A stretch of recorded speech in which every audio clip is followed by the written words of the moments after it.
অর্ধ জাহানের খলিফা হযরত ওমর জুমার দিনে মসজিদের মেম্বরে দাঁড়িয়ে খুতবা দিচ্ছেন। এমন সময় একজন সাহাবী দাঁড়িয়ে বলতেছে, আমির আল মুমিনিন, আপনার খুতবা আমরা শুনবো না। ওমর ফারুক বললেন, আমার অপরাধ কি? বলে, আপনার অপরাধ হলো আমাদেরকে খাটো পাঞ্জাবি দিয়ে আপনি লম্বা জুব্বা পরে খুতবা দিচ্ছেন। এই জিকিরের কথা একটু মনোযোগ দিয়ে শুনবেন। আমাদেরকে খাটো পাঞ্জাবি দিয়ে আপনি লম্বা জুব্বা পরে খুতবা দিচ্ছেন। যতক্ষণ পর্যন্ত লম্বা জুব্বার কাহিনী না বলবেন ততক্ষণ পর্যন্ত আপনার খুতবা আমরা শুনবো না। এখানে কি বুঝলেন? নেতা যদি ভুল করে সাধারণ একটা মানুষ পর্যন্ত তার ভুল ধরবার পারে। কারণ ওমর ফারুক শুধু মসজিদের ইমাম না, ওমর ফারুক হলো অর্ধ জাহানের খলিফা। হযরত ওমরের চোখে যখন দরদর করে পানি পড়তেছে, এমন সময় আব্দুল্লাহ ইবনে ওমর 30 পারা কোরআনের হাফেজ, 6 লক্ষ হাদিসের হাফেজ, সুবহানাল্লাহ কোন 30 পারা কোরআনের হাফেজ, নেতার বেটা কোরআনের হাফেজ। আজকে বাংলাদেশে এমপির ছেলে, মন্ত্রীর ছেলে যদি কোরআনের হাফেজ হতো, বিশ্বাস করেন প্রাইমারি ভিক্ষা করে চালান লাগতো, হাফেজি মাদ্রাসার কোনো আদায় করা লাগতো না। কিন্তু সব খালি গরিবের সন্তান। যে কটা মাথার পাগড়ি পড়লো খোঁজলে দেখেন কি খালি গরিবের সন্তান হাফেজ হবি আর ধনী সন্তান মশান মারবি। এই কি মনে করতেছেন খালি গরিবের সন্তান হাফেজ, ধনীর সন্তান মশান মারবে? ওমর ফারুকের সন্তান অর্ধ জাহানের খলিফা, 30 পারা কোরআনের হাফেজ, 6 লক্ষ হাদিসের হাফেজ। একটা এমপিও সংসদে এই হাফেজি মাদ্রাসার কথা কয় না, একটাও কয় না। দেখছেন আপনাদের কত বছর সংসদে কোন এমপি কছে যে হাফেজি মাদ্রাসা করে খুব বিপদে আছে, হুজুরের বেতন নাই, ছাত্রকে খাওয়া নেই কছে? কারণ এরা জানে আমরা এমনি উপকার পাচ্ছি, খালি নেতা মরবি। আর যদি কয় আসেন হুজুর, কত গেলে হুজুর আমাদের মধ্যে আছে, যাই বলে আইরে সেই দিকে যাই রে, বোঝা শোনা নাই রে। যে নেতা জীবনে জীবিত অবস্থায় কোরআনের বিরুদ্ধে চারণ করছে, কোরআনের হক কথা বলবার দেয়নি, ওই নেতা মরলে হুজুর রাজা 3 খতম কোরআন পড়ছে। 3 খতম কোরআন পড়ে বুঝলেন চোখের মধ্যে পানি নিয়ে নেতার জন্য কাঁদতেছে, আল্লাহ আমাদের কোরআন শরীফ পড়লাম, আর যা সব হয় নেতার দেওয়া আল্লাহ। ফেরেশতাকে আল্লাহ আমরা কি করবো? আল্লাহ বলতেছে কোরআন মরা মানুষের কোনো কিতাব না, কোরআন হলো জীবিত মানুষের হেদায়েত। যেরকম ঠিক কিনা? একটা নেতা বললে, যেই নেতাদের সন্তান হাফেজ না, যেই নেতারা কোরআনের মাদ্রাসার কথা বলে না, এদের লাশের কাছে এদের রুহের মাত্রাতে কোরআন খতম দেওয়া যাবে না। জোরে কথা কন না কেন ভাইজান? একটু মনোযোগ দিয়ে শুনবেন। ওমর ফারুকের সন্তান আব্দুল্লাহ বাবার পাশে উকিল হয়ে দাঁড়ায় বলতেছে, রে নবীর সাহাবীরা, আমার বাবার লম্বা জুব্বা দেখে তোমরা খুতবা বন্ধ করে দিলে, কিন্তু তোমরা খাটো হলেও তো নতুন কাপড় পরে আইছো। আমার দিকে তাকায় দেখো, আমার পরনে নতুন কোনো কাপড় নাই। তোমরা সবাই খাটো পাঞ্জাবি হলেও তো নতুন পোশাক পরে নামাজ পড়তে আইছো, কিন্তু আমার দিকে তাকায় দেখো, আমার পর নতুন কোনো কাপড় নাই। ওসমান গনি বলতেছে, আব্দুল্লাহ আজকে জুমার দিনে সবাই নতুন পোশাক পরে আইছে, তুমি কেন পরো নাই? হযরত ওমর যখন মদিনার খলিফা ছিলেন, ওই সময় অর্থমন্ত্রী ছিলেন ওসমান গনি। জোরে কোন সুবহানাল্লাহ। চিন্তা করে দেখেন, কেউ কিন্তু দাঁড়ায়নি, দাঁড়াছে অর্থমন্ত্রী। কি অর্থমন্ত্রী বোঝেন? আল্লাহ রাসূল বলে, ওসমান আল্লাহ তোমাকে কত সম্পদ দিছে, তুমি কি হিসাব দিতে পারবে?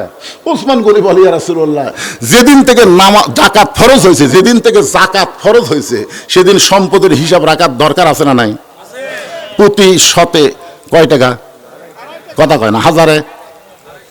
তো হিসাব নাই, তাহলে জাকাত কেমন দিবেন?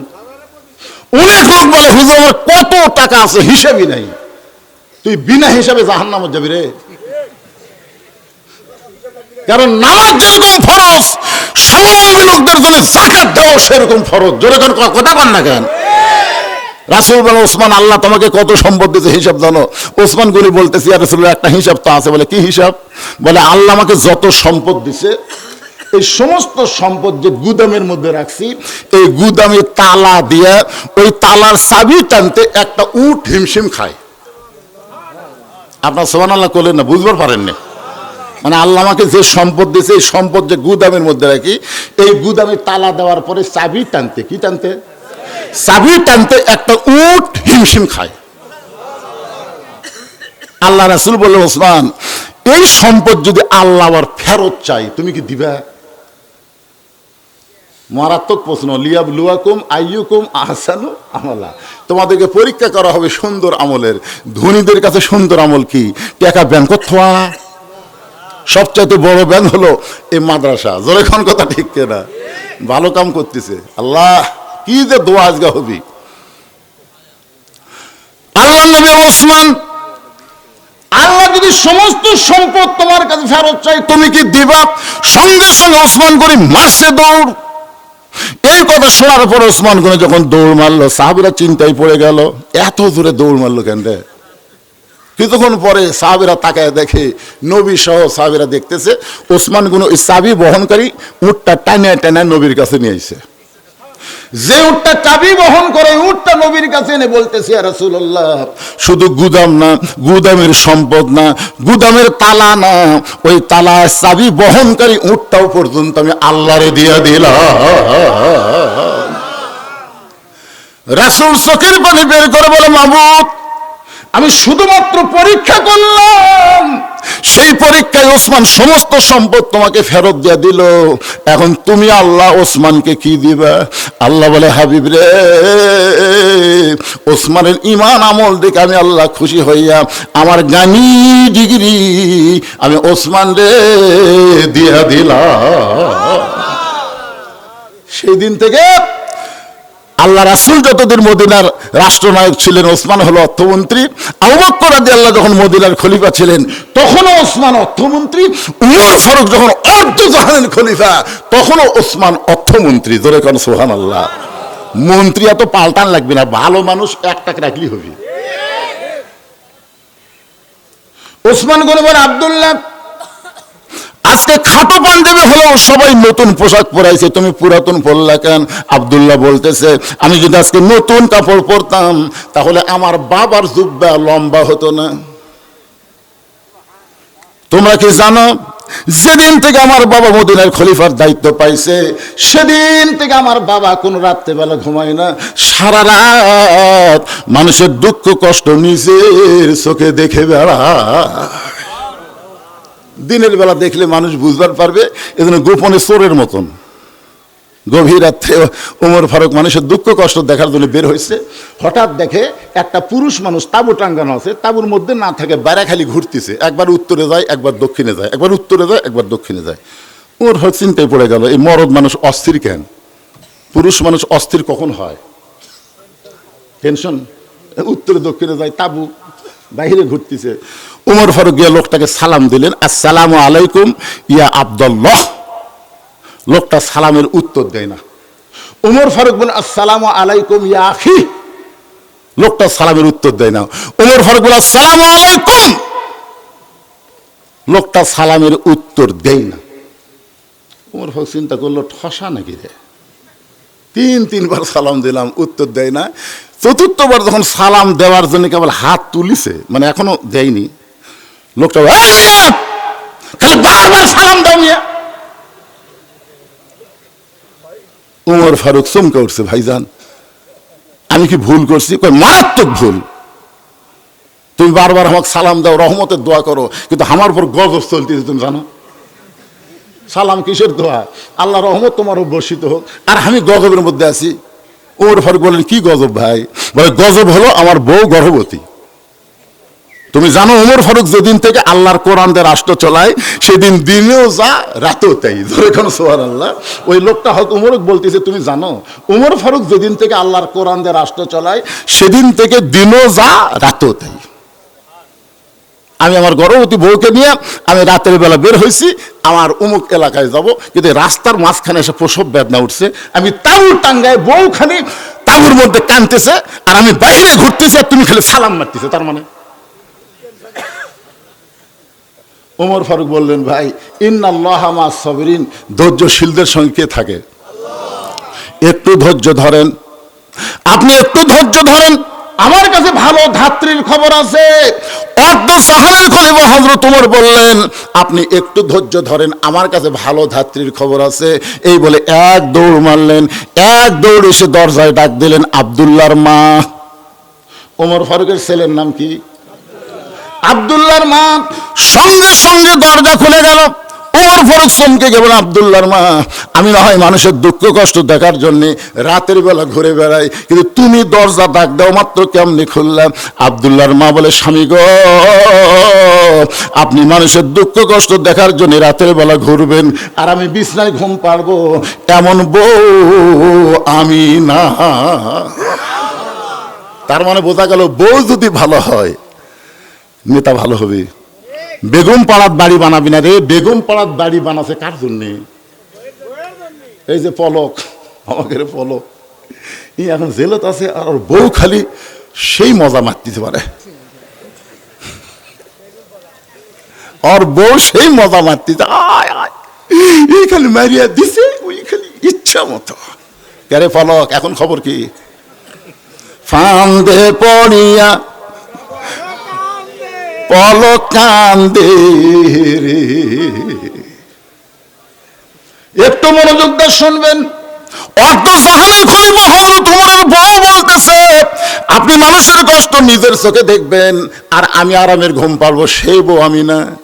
কিন্তু আমি আশ্চর্য হয়ে গেলাম, আপনি প্রতিদিন তাহাজ্জুদের সময় চলে আসেন, কিন্তু আজকে এই সময় চলে আসলেন কেন? আজকে কি বইয়ের কথা মনে পড়ছে? ওমর ফারুক বললেন, বিবি, জান্নাতে যদি যাবার চাও, জান্নাতে যদি যাবার চাও, একটা মেয়ে প্রসব হবে, তার জন্য কি কি দরকার সেই জিনিসগুলো নিয়ে তাড়াতাড়ি বের হও। একটা মেয়ে প্রসব ব্যথায় ভুগতেছে, তার ধাত্রীগিরি করতে গেলে যা লাগবে তাই না বের হও। হযরত ওমর বউকে নিয়ে জান্নাতে যাওয়ার কথা বলে বের হলেন, অন্য পৃষ্ঠাতে তাঁবুর মধ্যে ঢুকাই দিলেন। কিছুক্ষণ পরে ওমর ফারুকের বিবি বলে, স্বামী গো, ইয়া আমিরুল মুমিনিন, আপনার দোস্তকে, বন্ধু ভাইকে বলেন তার বিবি এবং সন্তান সুস্থ আছে। আপনারা তো সুবহানাল্লাহ বলেন, কিন্তু ওই লোকের অবস্থা কি? বউটা সে বলছে, আমিরুল মুমিনিন, আপনার বন্ধুকে বলেন তার সন্তান এবং বিবি সুস্থ আছে। সঙ্গে সঙ্গে লোকটা হাঁটু করে বসে কান্দার বলে, আমিরুল মুমিনিন, আমি আপনাকে এইভাবে তিরস্কার করলাম, তিনবার সালাম দিলেন, অথচ সালামের উত্তর দিলাম না। ওমর ফারুক লোকটার থুতুনির তলে হাত দেয়া কপালে একটা চুমা খায় বলতে, ভাইজান, আল্লাহর হস্তে আমাকে মাফ করে দাও।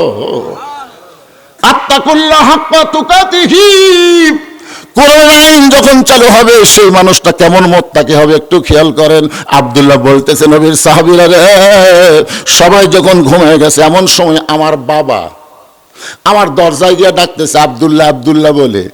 আমি দরজা খুলে তাকায় দেখি বাবার হাতে একটা পাঞ্জাবি।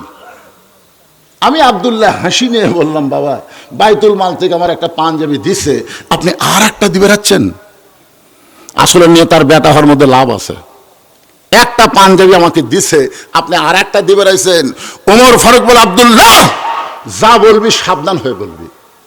ইন্নাল্লাহা ইয়ামুরুকুম আন তুআদ্দুল আমানাতি ইলা আহলিহা ওয়া ইযা হাকামতুম বাইনান নাস আন তাহকুমু বিল আদল। কোরআন যখন রাষ্ট্র চলবে তখন নেতাদের চরিত্র কেমন হবে আর বর্তমানে কিভাবে চলতেছে একটু খেয়াল করার দরকার আছে না নাই? আমার ওয়াজের মধ্যে আমি বলি, আপনাকে খেয়াল আছে কিনা, 6 বছর আম বাগানের চাষ করে জ্যৈষ্ঠ মাসে দেখতে গেছে আম পাকছে কিনা, যা দেয় গাছের ডালে বসে এক ছোট্ট বাচ্চা পাকা আম পাড়তিছে আর ব্যাগের মধ্যে তুলতেছে। বাগানের মালিক কয়, আমি খাইনি, পরিবারের কেউ খায়নি, আর তুই আমার গাছে ছোট আম পাড়তেছিস, তোর বাপক যা বিচার তোমরা। ছেলে খালি মুসকে মুসকে হাসে। বাগানের মালিক বলে, হাসিস কেন? বলে, হাসার কারণ হলো আমার বাবা কোথায় খুঁজবার যাবেন, আমার বাবাও আর গাছে চড়ছে, ওই যে তাকে দেখেন, কাকা দেখে ওর পাপ খালি আম পাড়ের বস্তা ভরায়, গাছের ছায়ায় বসে কান্দের বলে, আল্লাহ বিচার দিমো কার কাছে, বেটাও চোর বাপও চোর। 15.5 বছর এই বাংলাদেশে বিচার দেওয়ার কোনো জায়গা ছিল না। কথা কর না কেন ভাই, বিচার দেওয়ার কোনো জায়গা আছে?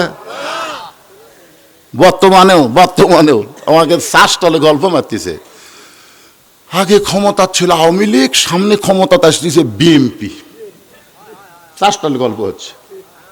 আগে ক্ষমতাটা আওয়ামী লীগ ক্ষমতাটা ছিল, আগামীতে বিএনপি আসতেছে। আমি বললাম নাউজুবিল্লাহ নাউজুবিল্লাহ। সাইড থেকে একজনকে হুজুর নাউজুবিল্লাহ মানে? নাউজুবিল্লাহ মানে তোমার কথা মারাত্মক ভুল। আওয়ামী লীগও ক্ষমতা ছিল না, বিএনপিও ক্ষমতা আসতেছে না। সব সময় যিনি ক্ষমতা আছেন তিনি হলেন আমার আল্লাহ। তো স্টলে সবাই বলতে হুজুর সবসময় ক্ষমতা আল্লাহ আছে, তার দলিল কি? সঙ্গে সঙ্গে আমি তেলাওয়াত করলাম, তাবারাকাল্লাযী বিয়াদিহিল মুলকু ওয়া হুয়া আলা কুল্লি শাইইন কাদির। আল্লাহ মাঝে মাঝে কাউকে ক্ষমতা দেয়। কি দেয়? আল্লাহ ক্ষমতা দেয় দেখার জন্য। আল্লাহ হাসিনাদের ক্ষমতা দিছিল, 9 সালে ভোটে ক্ষমতা আইল, তারপরে 14 সালে বিনা ভোটে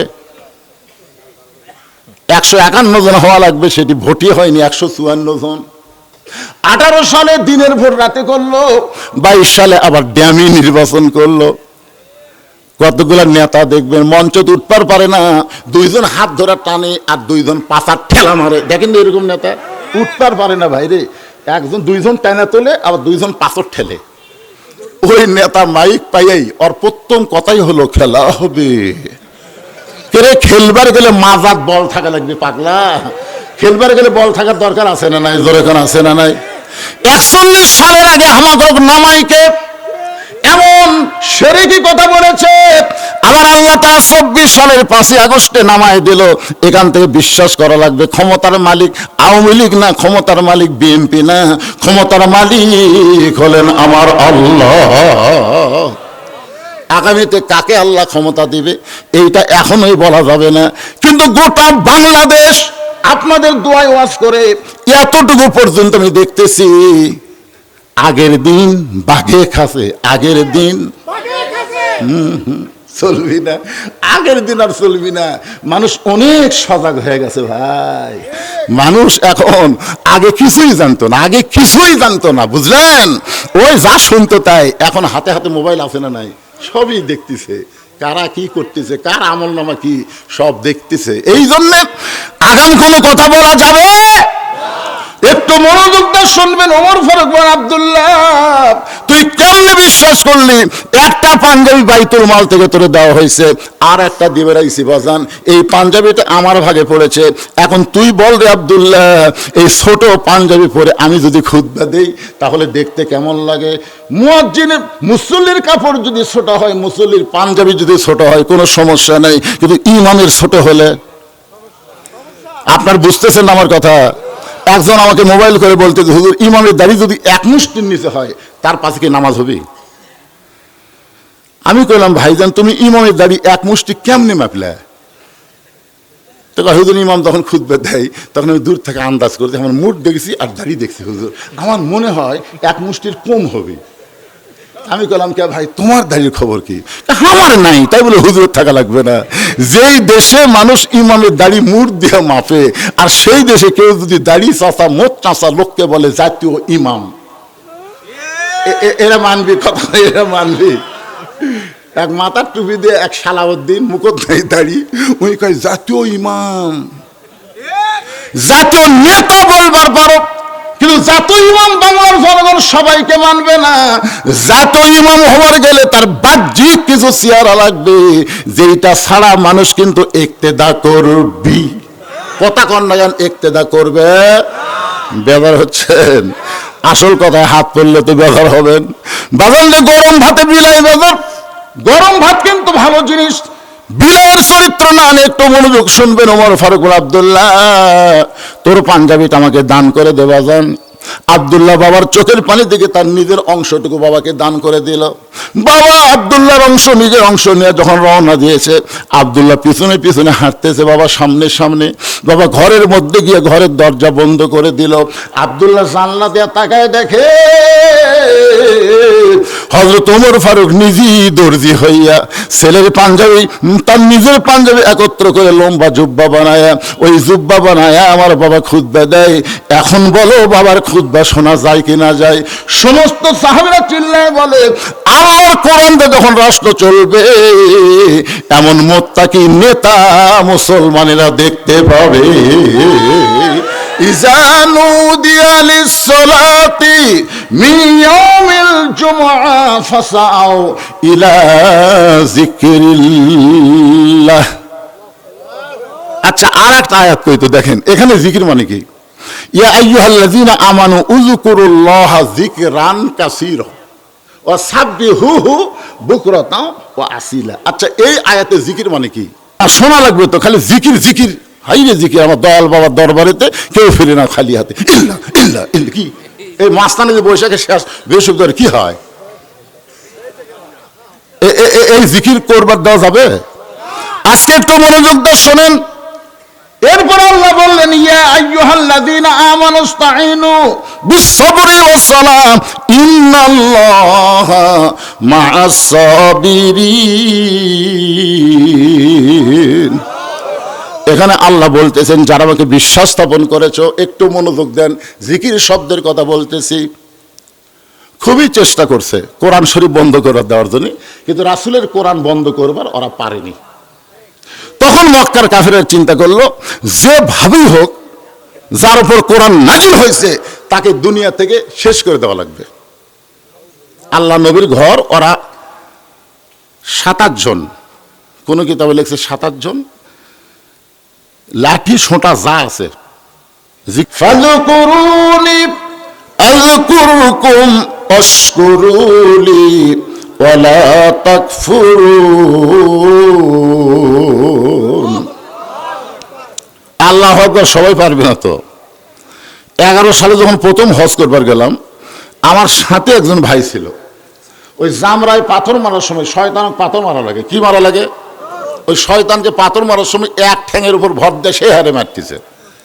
আমি বললাম ভাইরে আমরাও তো পাথর মারতেছি, তুই এমন হয়ে মারিস কেন? বলে হুজুর শয়তান জোরে জোরে পাথর মারা লাগবে। আমি বললাম তুই যাক পাথর মারতেছিস ওটা তো একটা চিহ্ন, শয়তান কোথায়? সবাই মারতেছে, আমিও মারতেছি। আরে পাগলা, আমি শুনলাম তুমি নাকি হজে আসার আগে রেজিস্ট্রি অফিসে গেছিলা। হুজুর আপনি কেমনে জানলেন? আমি বললাম শুনলাম তুমি নাকি তোমার ছেলেকে 18 বিঘা জমি দিছে আর মেয়েরে দিছে 1 বিঘা, কথা কি সত্যি? তখন কয় হুজুর এটা আপনি কিভাবে জানলেন? আমি বললাম পাগলা, তুই ওই শয়তানকে পাথর না মারা নিজে কি মার, কারণ ওটা শয়তানের সাথে বড় শয়তান হলো তুই।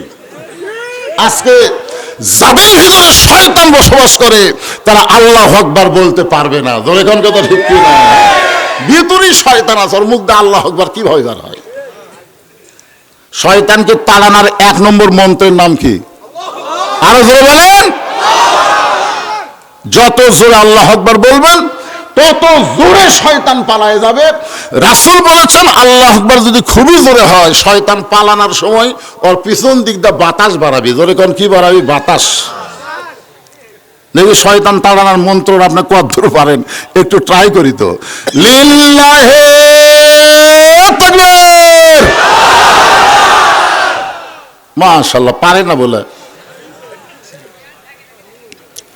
আল্লাহ আয়াতের অর্থে বলতেছেন যে আমার জিকির করে আমি আল্লাহ তার জিকির করি। এই জিকির মানে কি বুঝতেছেন? এই জিকির মানে কি? আমাদের বাংলাদেশে একটা পার্টি আছে, নাম হলো জাকের পার্টি। জোরে কোন কি পার্টি? এই জিকির মানে কি? জাকের পার্টি। আল্লাহ বলতেছেন যে আমাকে স্মরণ করে আমি আল্লাহ তাকে স্মরণ করি। এখানে জিকির শব্দের অর্থ হলো স্মরণ করা। জোরে কোন কি করা?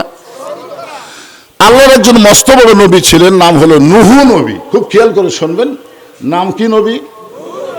উনি শুকনা জায়গায় একটা যানবাহন তৈরি করতেছেন, সেই যানবাহনের নাম হলো নৌকা। জোরে বলেন নাম কি?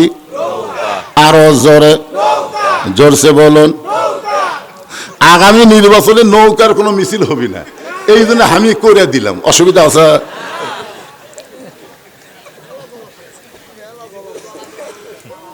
শোনেন, নৌকা জ্বলায়নি রে পাগল। নৌকা হচ্ছে আল্লাহর হুকুমে এই পৃথিবীতে সর্বপ্রথম যানবাহন, যেইটার মিস্ত্রি হলেন একজন নবী। জোরে কান সুবহানাল্লাহ। এখানে নৌকার কোনো দোষ আছে?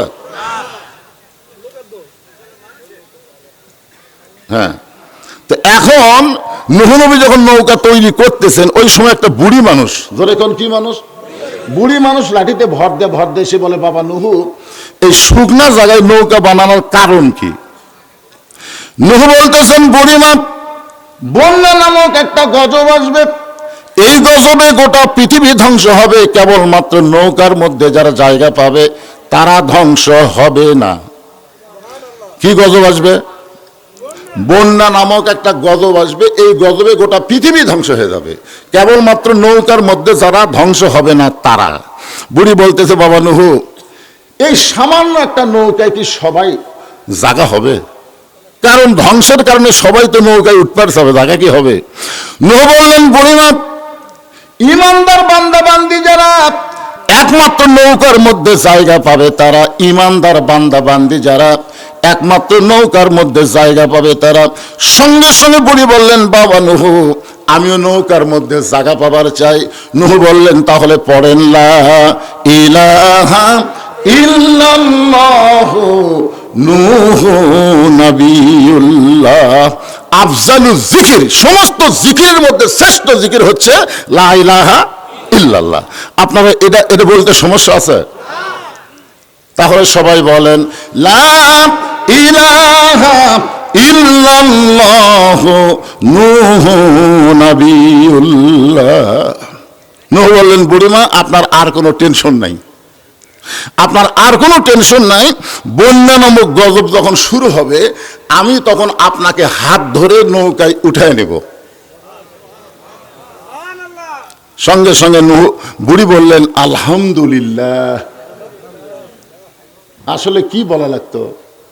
বাবা নূহ, তুমি অত্যন্ত ভালো মানুষ, বিপদের সময় তুমি আমার হাত ধরে নৌকায় উঠাবা, তুমি অত্যন্ত ভালো মানুষ। আপনারা বলেন তো, বুড়ি কি নূহুর প্রশংসা করছে? প্রশংসা করছে কার?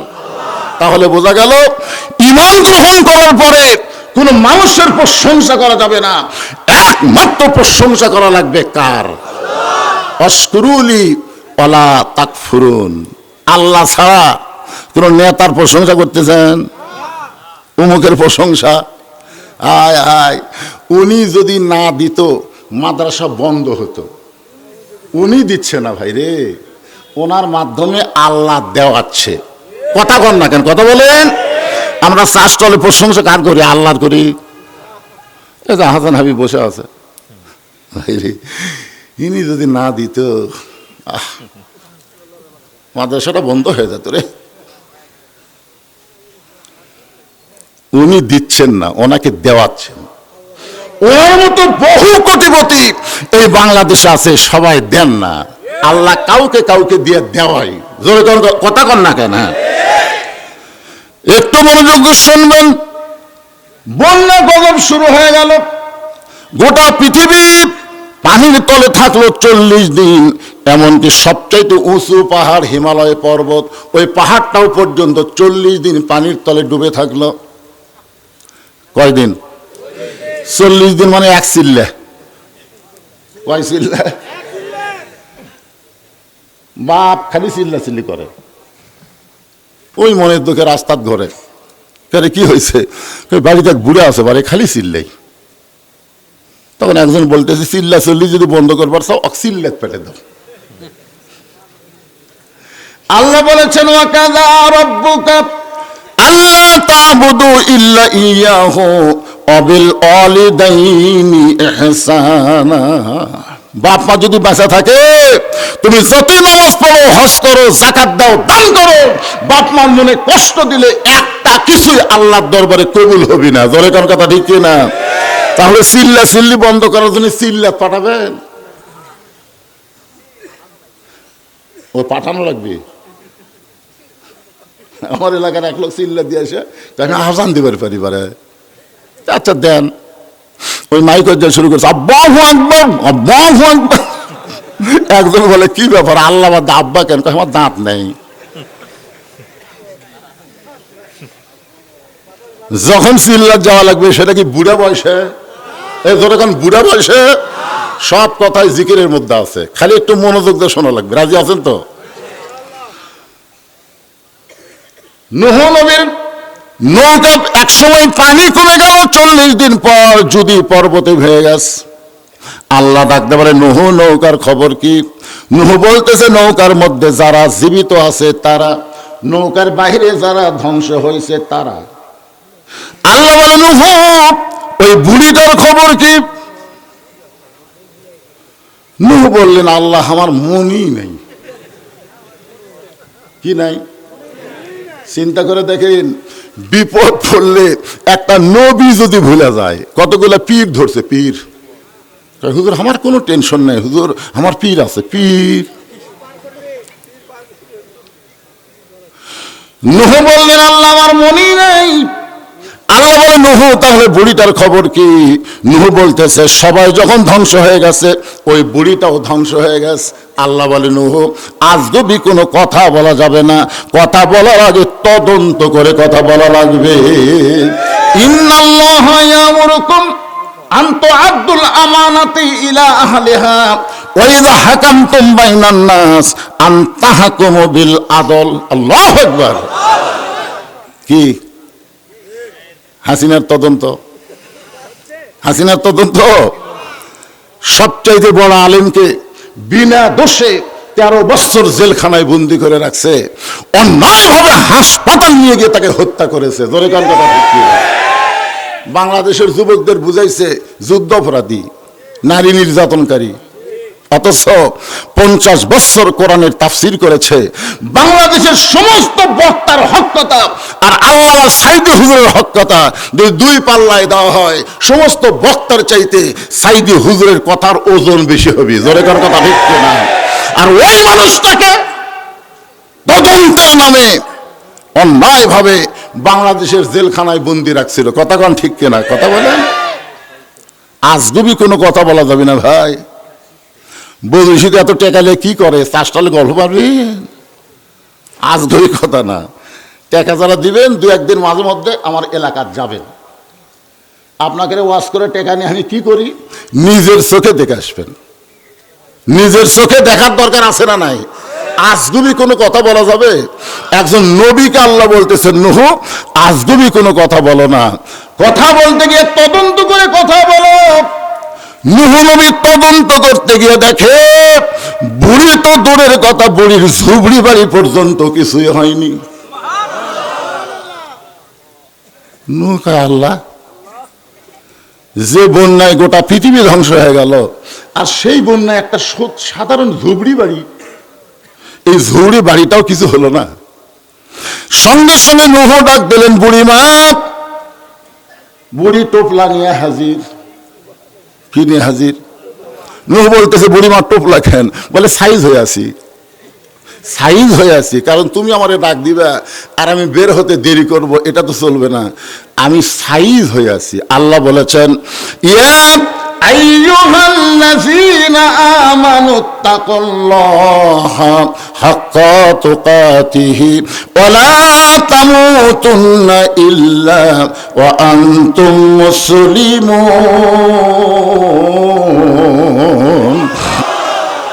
যে কোনো সময় আমাদের মৃত্যুর রাগ আসবে, যে কোনো সময়। আপনার কি সাইজ হয়ে আছেন? আল্লাহ বলেছেন, মুসলমান না হয়ে মরো না। বর্তমানে যে পরিবেশ বাংলাদেশে চলতেছে, এই পরিবেশের উপরে যদি মরেন, মুসলমান হয়ে মরা খুবই কঠিন হবে। তাই পরিবেশ পাল্টান লাগবে। জোরে কোন কথা ঠিক কিনা? পরিবেশ পাল্টাতে হবে। সব দেখা হলো শেষ, আগামীতে দেখবো আল্লাহর কোরআনের বাংলাদেশ। খালি কোরআনের ওয়াজ শোনার জন্য আল্লাহ কোরআন পাঠায়নি, কোরআন দিয়ে সমাজ গড়ার কথা এই কোরআনে আছে না নাই? জোরে করে আছে না নাই? আপনাকে চাইতেও বেশি গুরুত্ব দিয়ে আবু জেহেল কোরআন তেলাওয়াত শুনছে, আপনাকে চাইতেও। আপনার তো বক্তার সামনে বসে আরামে শুনতেছেন, নিচে খ্যাট দিতে উসুম হচ্ছে। আর আবু জেহেল সারা রাত দাঁড়িয়ে দাঁড়িয়ে সামনে সামনে পিছনে অন্ধকারে চোরের মতন সারা রাত, 2-1 ঘন্টা না, সারা রাত সকালবেলা গিয়ে মিটিংয়ের মধ্যে হঠাৎ মুখ ফসকে বলে ফেলেছে, এটা আমার আগে প্রধান মেহমান যে বলল, ইন্না নাহনু নাজ্জালনা যিকরা ওয়া ইন্না লাহু লাহাফিজুন, মুখ ফসকে বের হয়ে গেছে। এত সুন্দর কোরআনের বাণী, রাতটা কোন দিক দিয়ে গেল আমি বুঝবারই পারিনি। একেবারে সুবহানাল্লাহ কর না কেন? আবু জেহেলকে কোরআনের বিরুদ্ধে কছে, কি তারিফ করতেছে, এত সুন্দর কোরআনের বাণী, রাতটা কোন দিক দিয়ে গেল আমি বুঝবারই পারিনি। অনেকে আমাকে বলে, হুজুর আপনি যে 2 ঘন্টা ওয়াজ করলাম আমি বুঝবারই পারিনি। খোঁজলা দেখলাম ওই ফজরই পড়েনি, খোঁজলা দেখি ওই ফজরের নামাজই পড়েনি। আবু সুফিয়ান বলে, নেতা যেই কোরআন শুনতে সারা রাত কোন দিক দিয়ে যায় বোঝা যায় না, সেই কোরআন ধরলে অসুবিধা কি? শুনলেই যদি এত মজা হয় তাহলে এটা ধরার দরকার আছে না নাই? আবু জেহেল বলতেছে, তুই আমার কাছে আয়, অত দূরে থেকে বলিস না, কাছে আয়। আবু সুফিয়ান যে কাছে আসছে কানে কানে বলতেছে, পাগলা এই কোরআনকে যদি ধরি তাহলে তোর আমার ভুয়া নেতৃত্ব চলবি না। আমরা যে নেতাগিরি বর্তমানে করতেছি এই নেতাগিরি চলবে না। আজকে বাংলাদেশে আবু জেহেলের মতন তারা ভুয়া নেতৃত্ব দিবার চায়, তারাই কোরআনকে বাইপাস করে। জোরে কোন কথা ঠিক করে? যেই কোরআন সম্পর্কে আল্লাহ বললেন, অনুনাজ্জিলু মিনাল কুরআনি মা হুয়া শিফাউ ওয়া রাহমাতুল লিল মুমিনিন।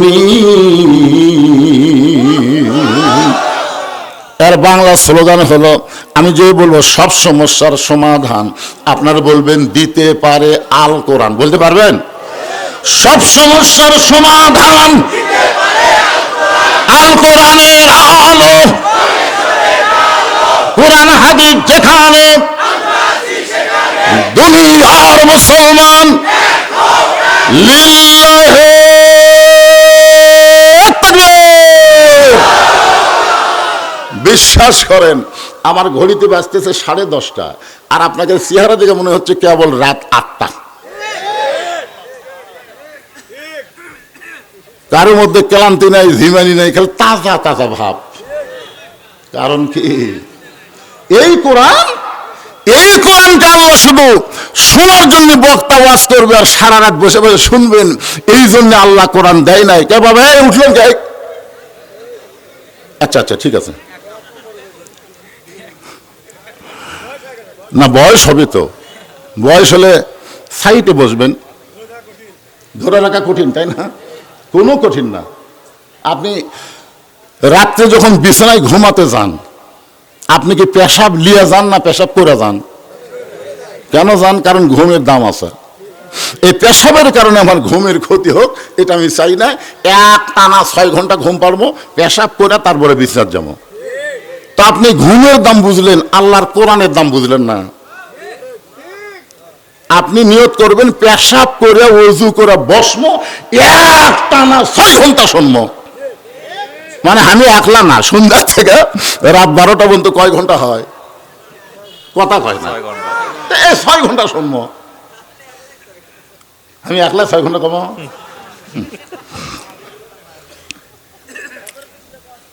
আরে কতক্ষণ হবে সেটা তো আমি জানি। যে আয়াত তেলাওয়াত করেছে, আয়াতের তাফসীর করে ইনশাআল্লাহ শেষ হবে।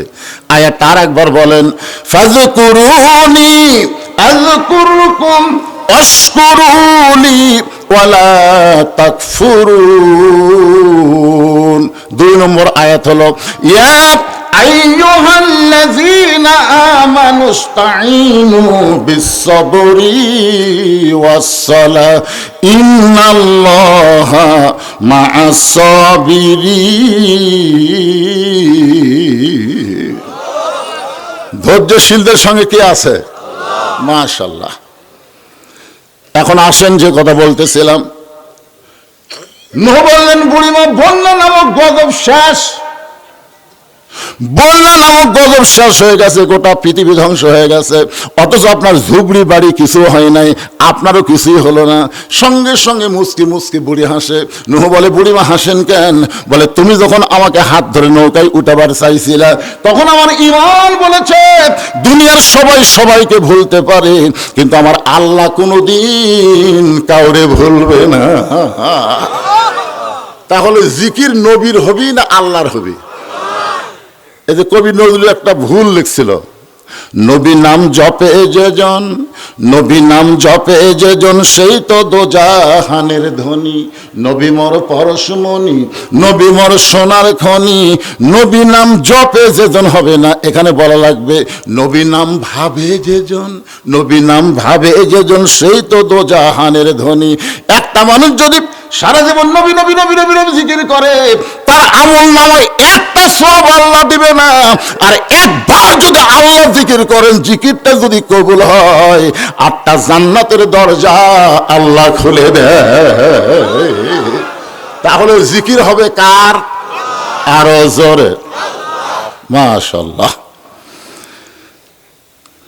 এই জিকির এখানে আমরা স্মরণ বুঝলাম। আর একটা আয়াত আপনাদের সামনে তেলাওয়াত করি, দেখেন তো এই আয়াত মানে জিকির, এই আয়াতে জিকির মানে কি, একটু মনোযোগ দিয়ে শুনবেন।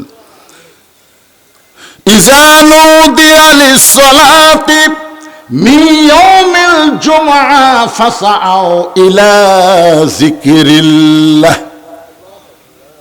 আচ্ছা, এই আয়াতে জিকির মানে কি? আর কথা কয় না, দেখছেন? এই আয়াতের জিকির বুঝিছে? আর আপনারা বলেন তো, এখানে যত মানুষ বসে আছেন, কারা কারা মাগরিব এশার নামাজ পড়েছেন? হাত তুলবার বলতেছি না, একটু চিন্তা করেন তো। যারা মাগরিব পড়েননি, এশাও পড়েননি, ওয়াজ শুনতেছেন, আপনারা যদি ফজরের আগে মরে যান, মানে মাগরিবও পড়েননি, এশাও পড়েননি, ফজর আগে মরেছেন, দুনিয়ার কত হুজুর আপনার জানাজা পড়ালে, দোয়া করলে আপনি জান্নাতে যাবেন, যাবেন? কারণ এখানে রাসূল বলেছে লা সালাতা লা ঈমানা, যার নামাজ নাই তার ঈমানই নাই। এটা কি আমার কথা? আল্লাহ রাসূল বলেছে লা সালাতা লা দীনা, যার নামাজ নাই তার ধর্মই নাই। বাইনাল আবদি ওয়াল কুফরি তরকুস সালাত, বান্দা আর কাফিরের মধ্যে পৃথক করার জিনিসটার নামই হলো নামাজ। এখন আপনারা বলেন ভাইজান, যারা মাগরিব এশার নামাজ না পড়ে ওয়াজ শুনতেছেন, তাদের জন্য কি তওবা করা দরকার না? যে আল্লাহ যা করছি করছি, আল্লাহ আর করবো না, ফজর থেকে বাকি জীবন একটা ওয়াক্ত নামাজ বাদ দেব না। আল্লাহ বলে ফেরেশতা তোমরা সাক্ষী হও, যারা তওবা করে বললো ফজর থেকে এক ওয়াক্ত বাদ দিবে না, যত নামাজ না পড়ার পাপ হয়েছে আমি আল্লাহ সব মাফ করে দিলাম। তাহলে ফজর থেকে নামাজ ধরা লাগবে। এই যুবকেরা কথা কও না কেন? তোমাদের হাতত যে মোবাইল আছে, বুঝলেন, মোবাইল দেখলেই চিন্তা হয়। এই মোবাইলের মধ্যে যতই খারাপই থাক, তুমি যদি নামাজ ধরতে পারো, আল্লাহ কোরআনে বলেছেন ইন্নাস সালাতা তানহা আনিল ফাহশাই ওয়াল মুনকার, একমাত্র নামাজই পারে মানুষকে যাবতীয় বেহুদা এবং খারাপি থেকে বাঁচাই দিতে। যেই যুবক 5 ওয়াক্ত নামাজ জামাত আদায় করবে, ওই যুবকের হাতে মোবাইল থাকতে পারে, কিন্তু অশ্লীল ভিডিও কোনোদিন দেখবে না। কারণ দেখবার গেলে তার ঈমান বলবে কেউ না দেখলেও আমার আল্লাহ দেখতেছে।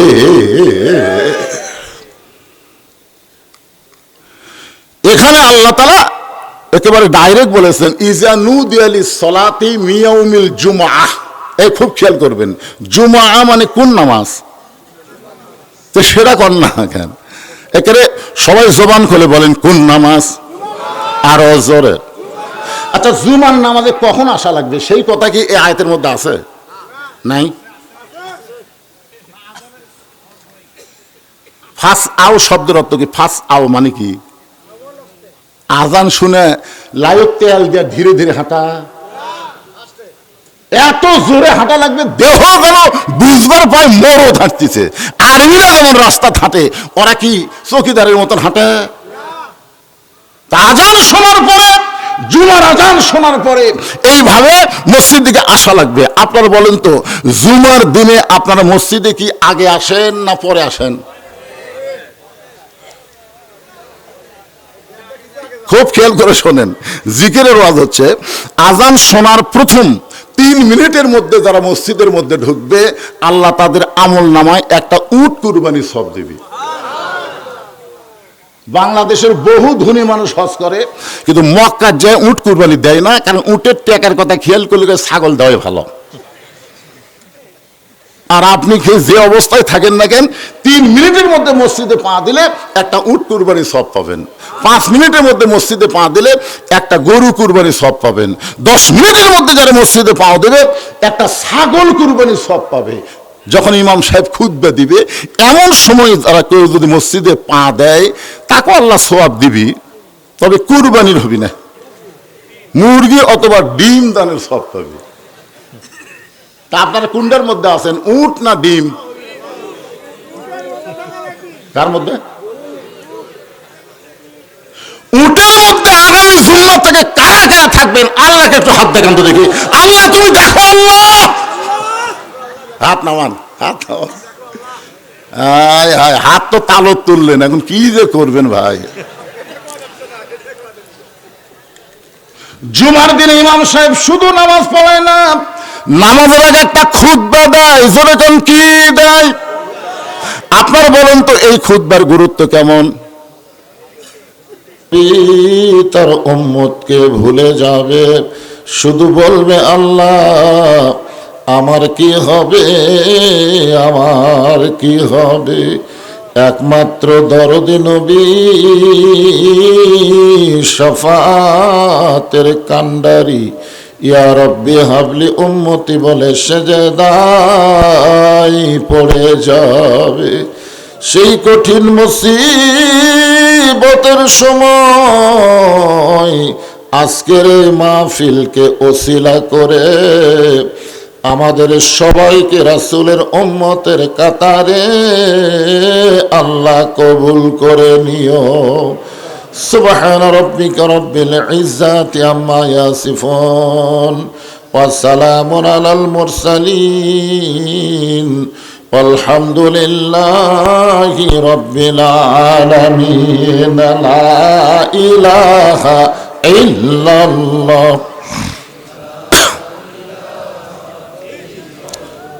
আল্লাহর জিকির করতে কোনো কৃপণতা নাই, জবান খুলে মহব্বতে লা ইলাহা ইল্লাল্লাহ, লা ইলাহা। চাঁদ সূরজার গ্রহ তারা আল্লাহ নামের পাগল পারা। চাঁদ সূরজার গ্রহ তারা আল্লাহ নামের পাগল পারা। আমার আল্লাহ নামের এতই দয়া, আল্লাহ নামের এতই মায়া, লুকিয়ে রাখছেন হে আল্লাহ জোরে লা ইলাহা ইল্লাল্লাহ, লা ইলাহা ইল্লাল্লাহ মুহাম্মাদুর রাসূলুল্লাহ। রাসূলের মহব্বতে সকলে বলি সাল্লাল্লাহু আলাইহি ওয়াসাল্লাম। বিল হামলা মদিনাতুল উলুম ইসলামিয়া কওমিয়া তমিজউদ্দিন হাফিজি মাদ্রাসা কমিটি কর্তৃক আয়োজিত আজকের এই ৪৬তম তাফসীরুল কোরআন মাহফিল। আজকের এই মাহফিল আল্লাহ তাআলা যিনাকে সম্মানিত সভাপতির আসনে কবুল করেছেন জনাব আলহাজ মোহাম্মদ আহসান হাবিব আকন্দ সাহেব।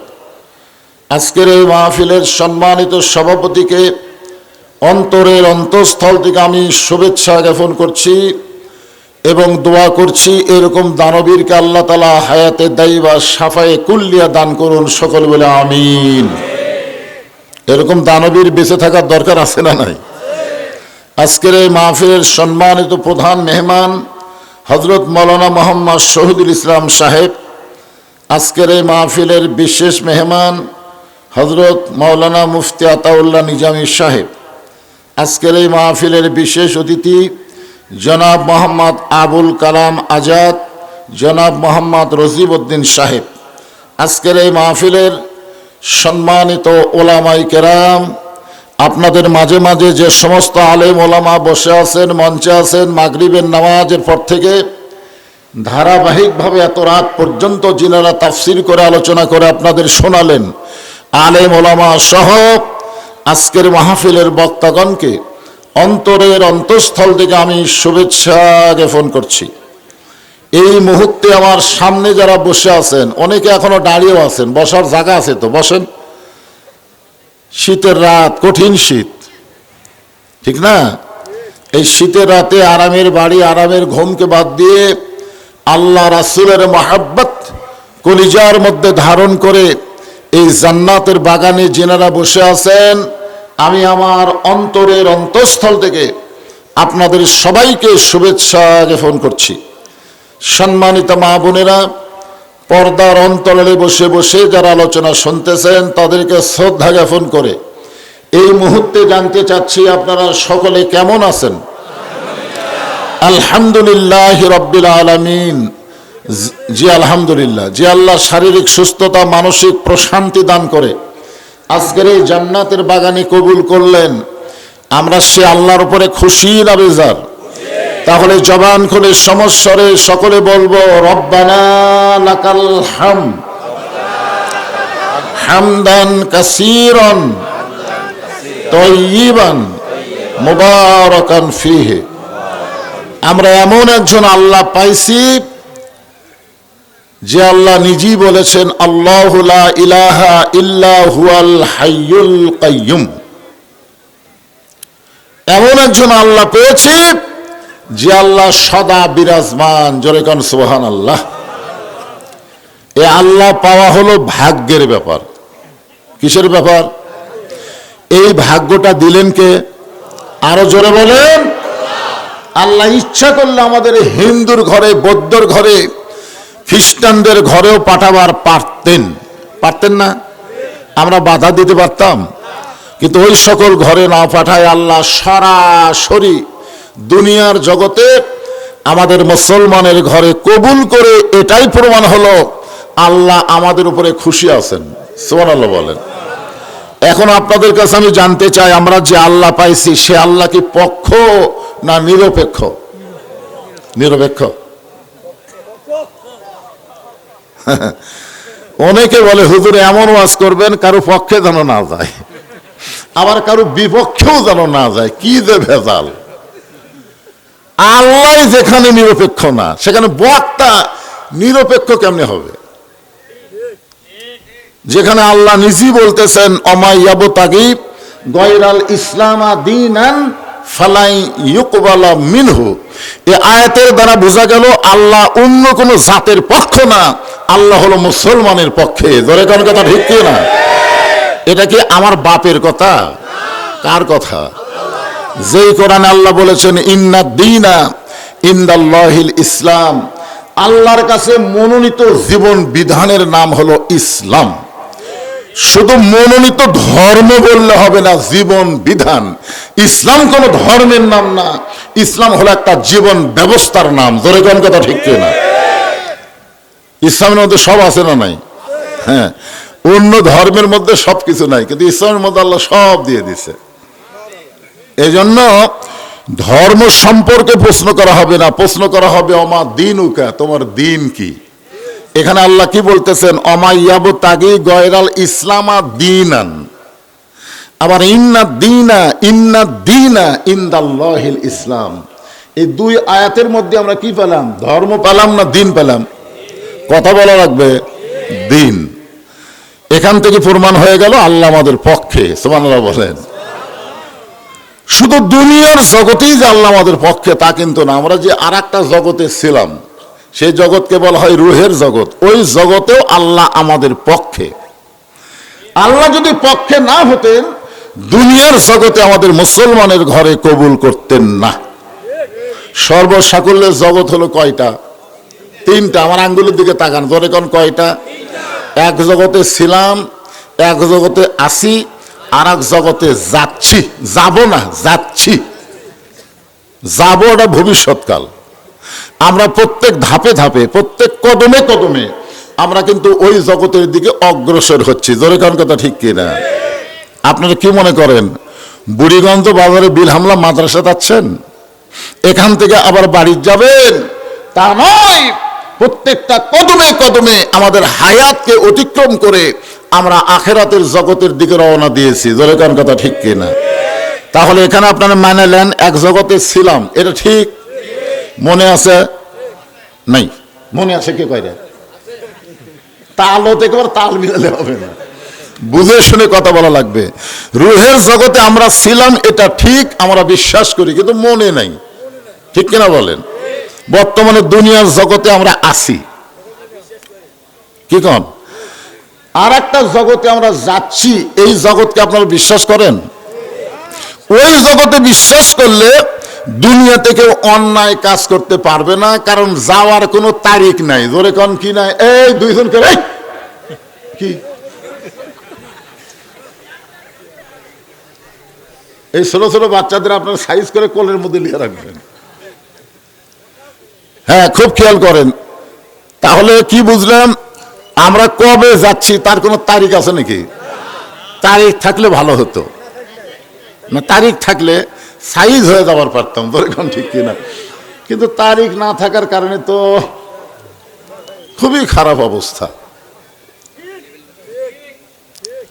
কোন বনেরই পাখি তুমি আইলা রে কোন বনে,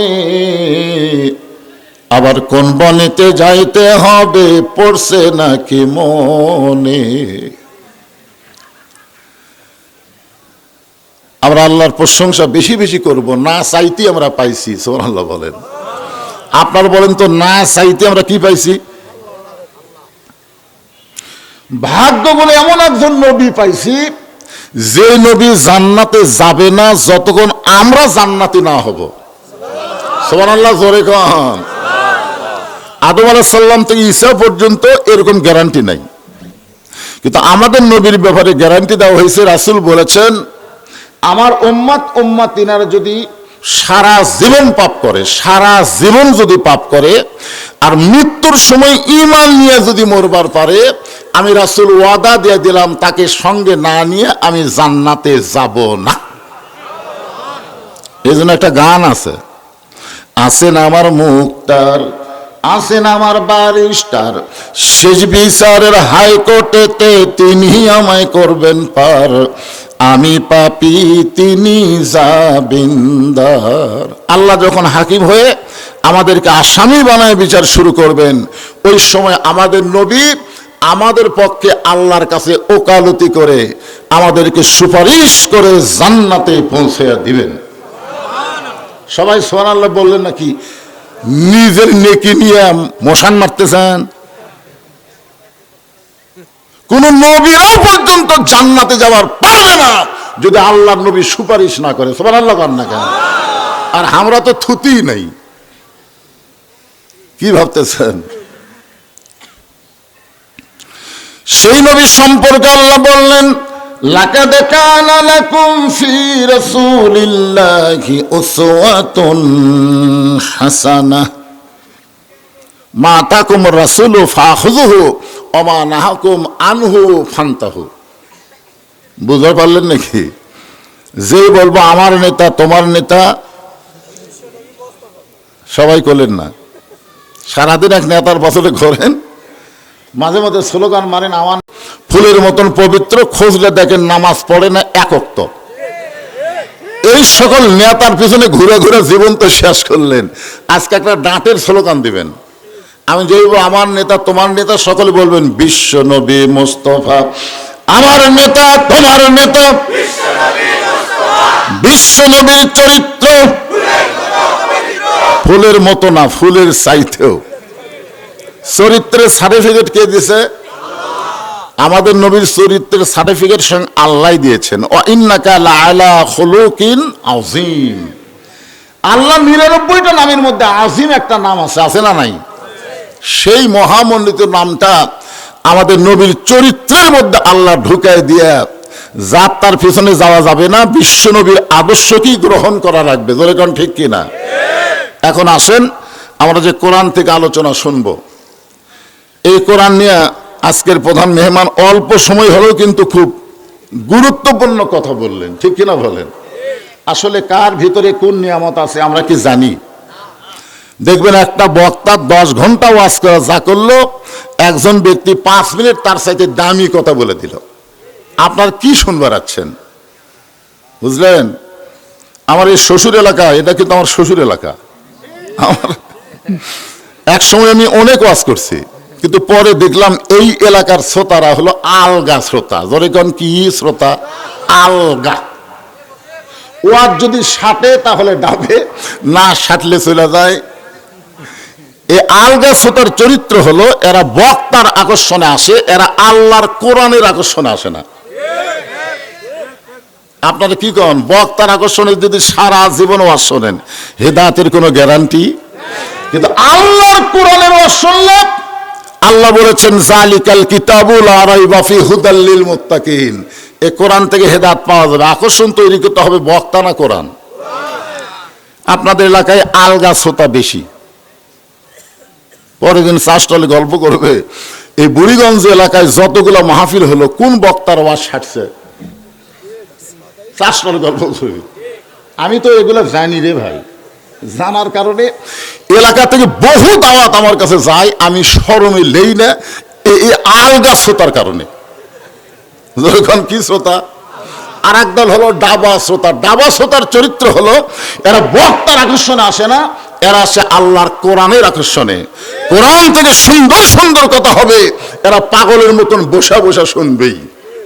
এখন আপনাদের কাছে আমি জানতে চাই, এই বিল হামলার মাঠে আমি কোনোদিন আসি নাই, আজকে প্রথম। আপনারা আলগা না ডাবা?